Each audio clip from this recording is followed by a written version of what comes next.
So just in case, we're going to recite from the beginning until the end. It takes 15 minutes. If you have practice, just why don't you review the whole speech with us. It's so All of your wonderful. performances really impressed me. I was so much impressed. Yes. You said all of your performances. Start. 71 years ago, on a bright, cloudless morning, death fell from the sky, and the world was changed. A flash of light and a wall of fire destroyed the city and demonstrated that mankind possessed the means to destroy itself. Why do we come to this place, to Hiroshima? We come to ponder a terrible force unleashed in a not-so-distant past.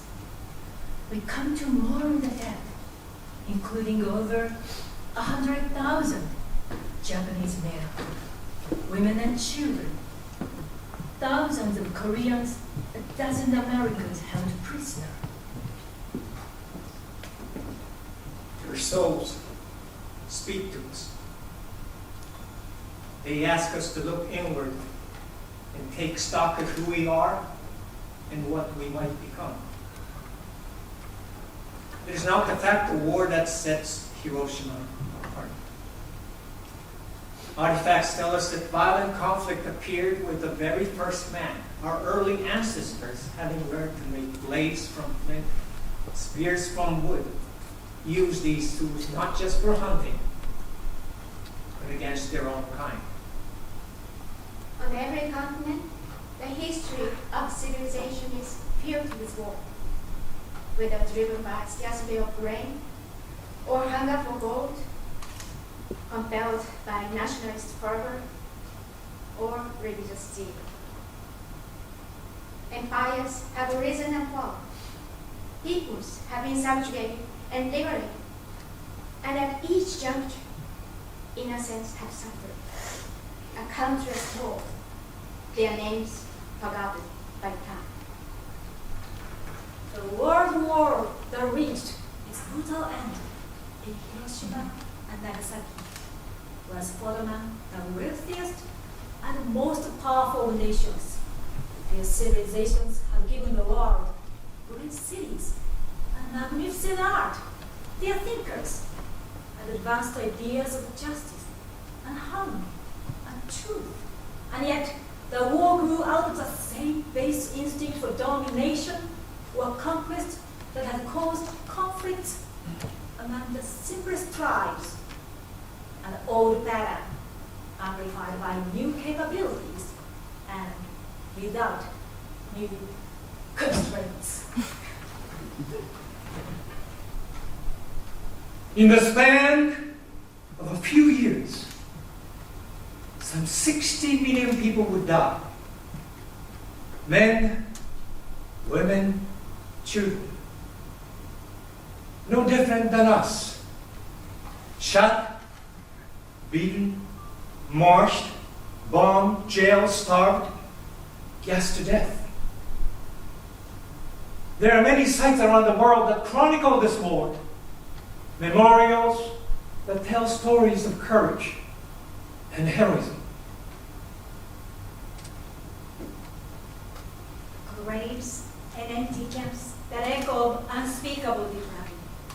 Yet, in the image of a mushroom cloud that rose into these skies, we are most starkly reminded of humanity's core contradiction.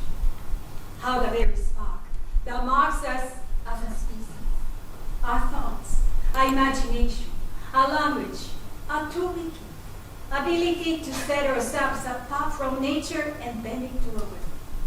Those very things also give us the capacity for unmatched destruction. How often does material advancement and social innovation blind us to this truth? How easily we learn to justify violence in the name of some higher cause. Every great religion promises a pathway to love and peace and righteousness, and yet no religion has been spared from believers who have claimed their faith as a license to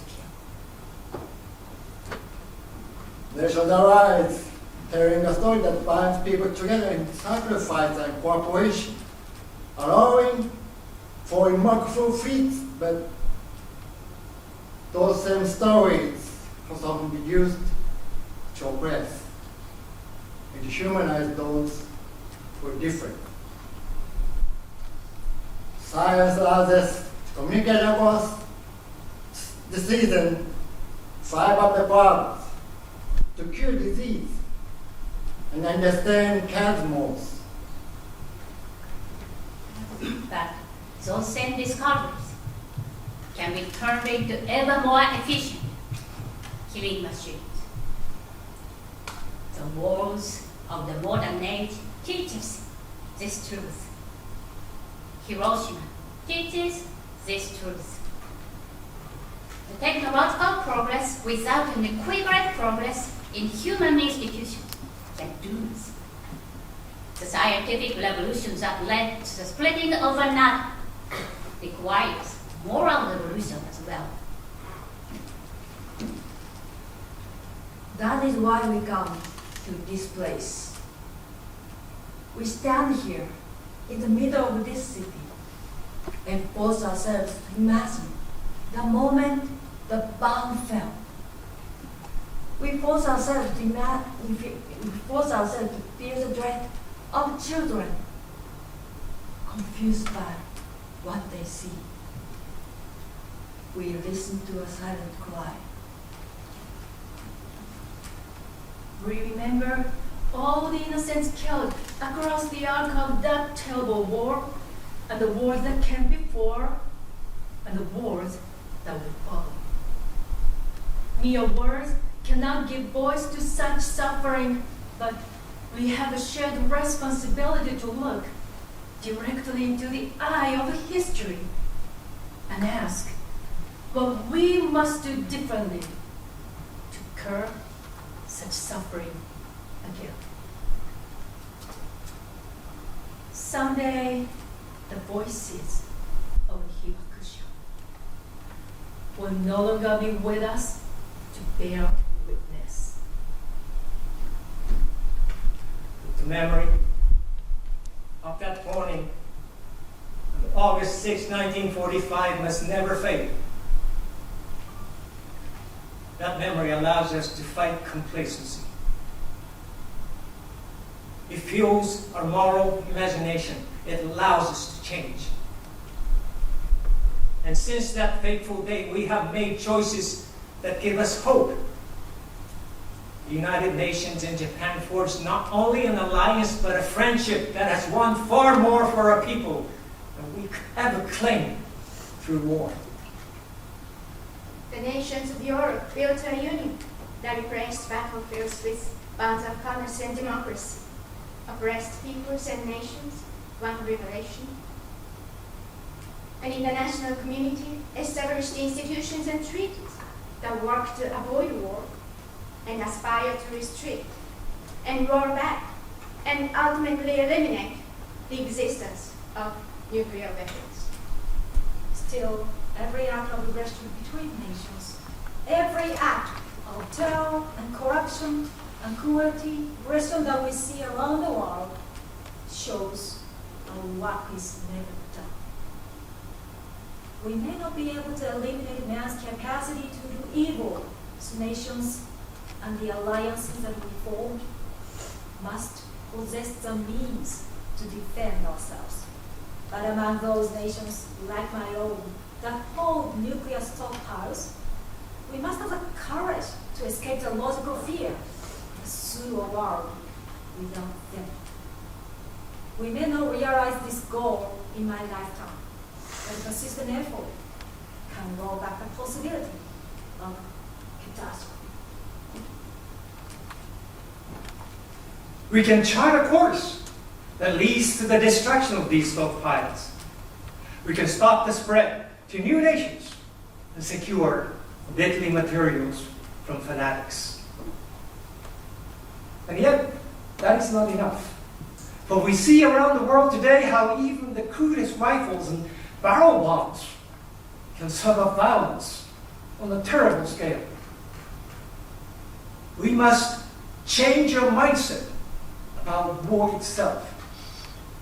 To prevent conflict through diplomacy and strive to end the conflicts after they began. To see our growing interdependence as a cause for peaceful cooperation and not violent competition. To define our nations not by a capacity to destroy, but by what we build. And perhaps, above all, we must reimagine a connection to one another as members of one human race. For this too is what makes a species unique. We are not bound by genetic code to repeat mistakes of the past. We can learn. We can choose. We can tell our children a different story, one that describes a common humanity, one that makes war less likely and cruelty less easily accepted. We see these stories in the Hiroshima. The woman who gave a pilot who flew the plane that dropped the atomic bomb because she recognized that what she really hated was war itself. The man who saw families of Americans killed here because he believed their loss was equal to his own. My own nation's story began with simple words.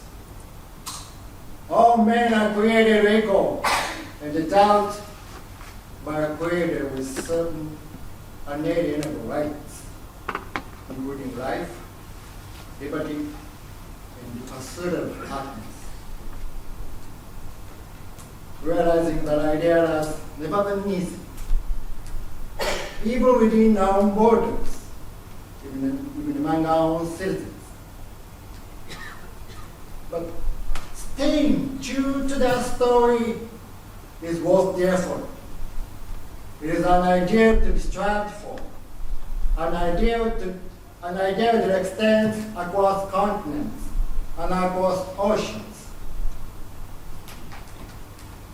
The irreducible worth of every person, the insistence of every life is precious.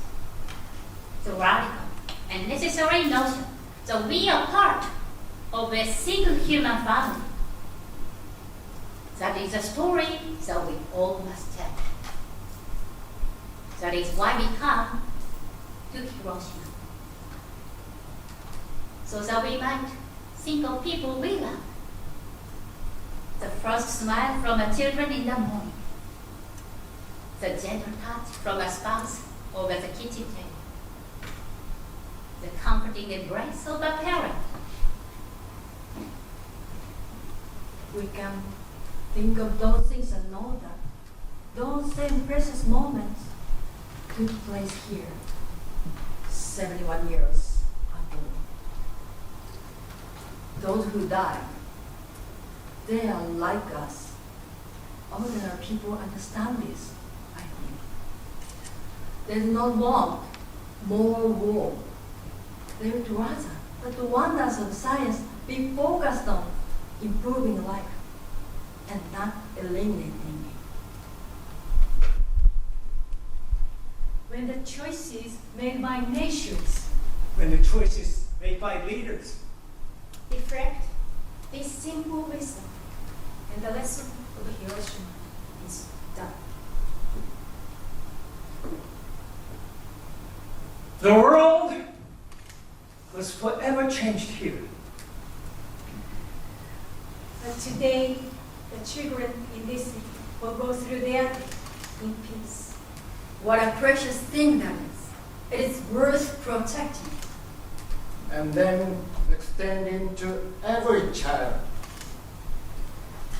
That is a future we can choose. A future in which Hiroshima and Nagasaki are known not as the dawn of atomic warfare, but as the start of our own moral awakening.